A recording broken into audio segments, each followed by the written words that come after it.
Right, so this is an Ashley stopper knot, also known as an Oysterman stopper knot, and it's got a bit of a weird backstory. So in 1910, Clifford Ashley of the Ashley Book of Knots was watching people on an oyster boat and happened to notice a weird knot in the ropes. So he went home and tried to tie it by memory and came up with this.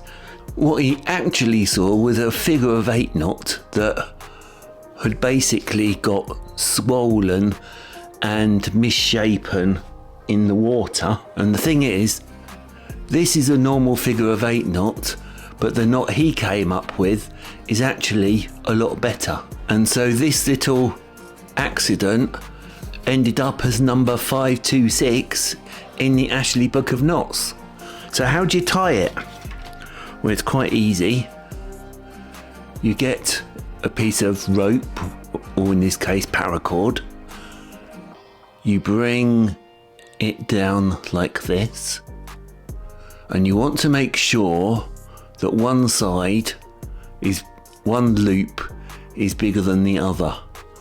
So if this were the bunny, one of its ears is a bit bigger than the other.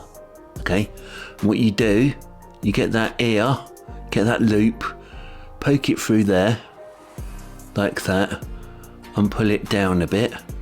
Now you can pull on the long piece of cord to make that loop a bit smaller, and then you get this end, the working end, it goes up through the knot and pull, and then you have to kind of squidge it together, dress the knot, but you end up with something like this. If you look down, you can see it's nice and symmetrical. That's how you know you've tied it right. So what makes this knot better than the figure of 8? Well, it's bigger, it won't slip through a hole or a pulley or anything like that.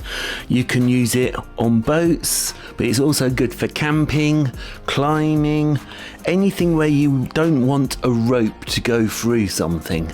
So Clifford Ashley thought he was copying a knot, but ended up making one of the best stopper knots ever. So what about the figure of 8 knot?